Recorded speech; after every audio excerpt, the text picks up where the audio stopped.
bakunzi ba filime nyarwanda Igihome series, ubu ngubu season yanyu ya kabiri yagarutse, episode ya mbere igiye kuba yasohoka muri iki cyumweru.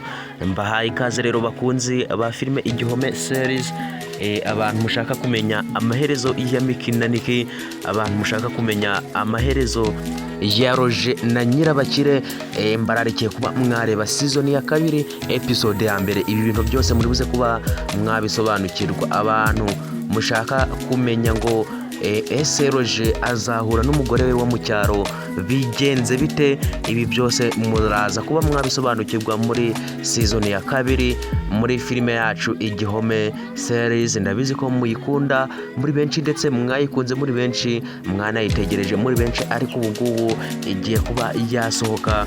Ndabizi neza ko muri buze kuba mwaryoherwa. Mwabonye season ya mbere, abaryohewe na season ya mbere, ndabizi neza ko uburyohe bwa season ya mbere buri buze kuba bwikubye kabiri muri season ya kabiri. Ndabararikiye rero kugira ngo murebe filime yanyu Igihome series. Ndabizi ko muyikunda muri benshi.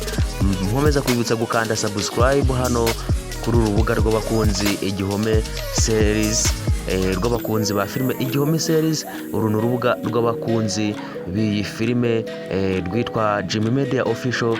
Mbararikiye kuba mwakanda subscribe, mufungure n'inzogera kugira ngo filime nisohoka muyibonere ku gihe, ndetse munabe mwanabona ibiganiro ku gihe. Tugenda tuganira kuri filime yacu, tugenda tuyisesengura, tugenda twungurana ibitekerezo gatanu kuri gatanu, ibintu birushaho kuba bizagenda neza.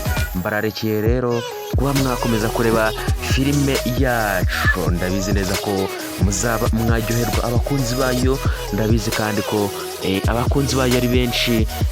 Ndabasaba rero kugira ngo mubinyereka abakunzi bayo, mukanda subscribe, ndetse munatera comment mutubwira uko ibintu muri kubona bizagenda, ndetse nuko muri kubona bizagenda mu minsi iri imbere, ubwo episode igiye kuba yasohoka, episode ya mbere season ya kabiri. Ndabasaba rero kugira ngo mukomeze mube hafi, mukande subscribe kuri channel, nicyo cy'ingenzi kugira ngo filime nisohoka muzabe mwayibonera ku gihe.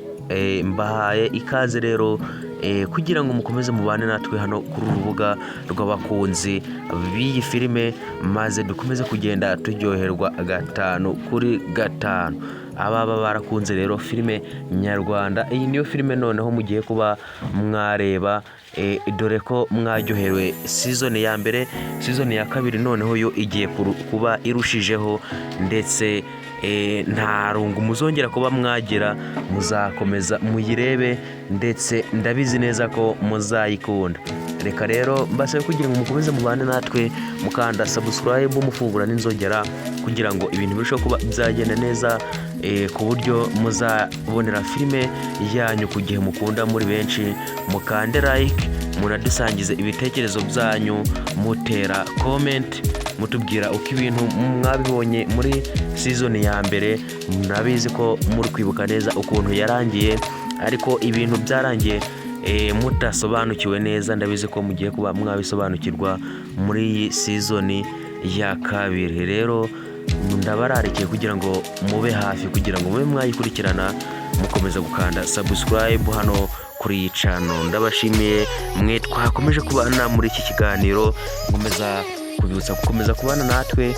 Wowe warebye ikiganiro ntugende udakoze kuri buto ya subscribe. Ciao ciao, duhure muri episode ya mbere.